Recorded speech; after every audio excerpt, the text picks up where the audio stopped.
After the deaths of Isaiah and Hezekiah, Manasseh came to the throne in Judah. He was the most wicked king that either the north or the south had seen. He was attacked and made prisoner by the Babylonians and repented in Babylon and returned to the Lord. The next major prophet is Jeremiah.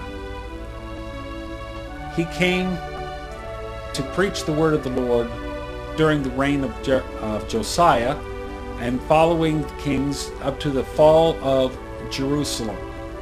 Jeremiah stayed in Jerusalem through the entire downfall and captivity of the southern kingdom. He is a major prophet, and his book Lamentations chronicles in a very emotional and poetic form the destruction of Jerusalem.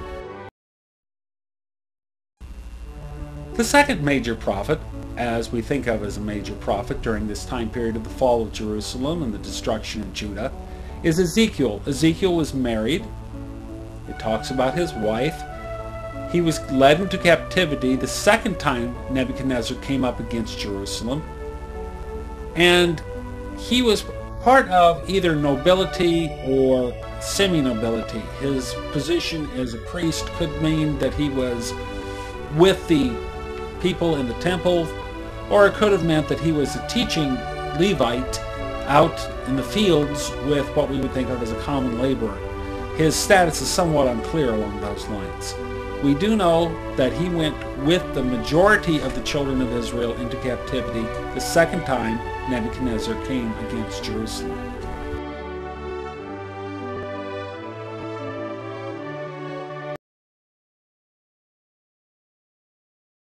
Daniel was actually the first of the major prophets that went into captivity. He was very obviously one of the princes of Israel. He was a nobleman. It also says in the scriptures that he lived to the first year of King Cyrus, so we know that he was alive for a very long time. 605 BC is when he went into captivity. 539 BC he was still alive. We don't know how long he lived after that. It's probably about 535, and this is a guess, when he was thrown into the den of lions, meaning that that was a 70-year period. 15 years old when he went into captivity. He was thrown into the den of lions when he was approximately 85 years old. These are assumptions, but these are assumptions based on some very strong data. The book of Daniel is the only book in the Bible that's written in two languages.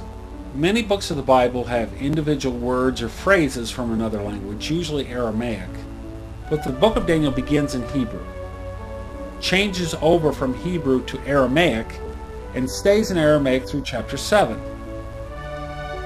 The book of Daniel has two very different audiences. One audience is the Jewish nation. That's very obvious from chapter 9, chapter 10, chapter 11, where that uses a great deal of symbolism that, if you're non-Jewish or at least not familiar with Jewish traditions and customs, makes it very difficult to understand the book. The other section was written to the Gentiles. Nebuchadnezzar's prayer is recorded in that section. The visions of Nebuchadnezzar are in this section. The interpretations of these visions. Gentile world history, such as the fall of Babylon in chapter 5. We have a lot of very specific information that's written to the world at large. And this is all included in one book.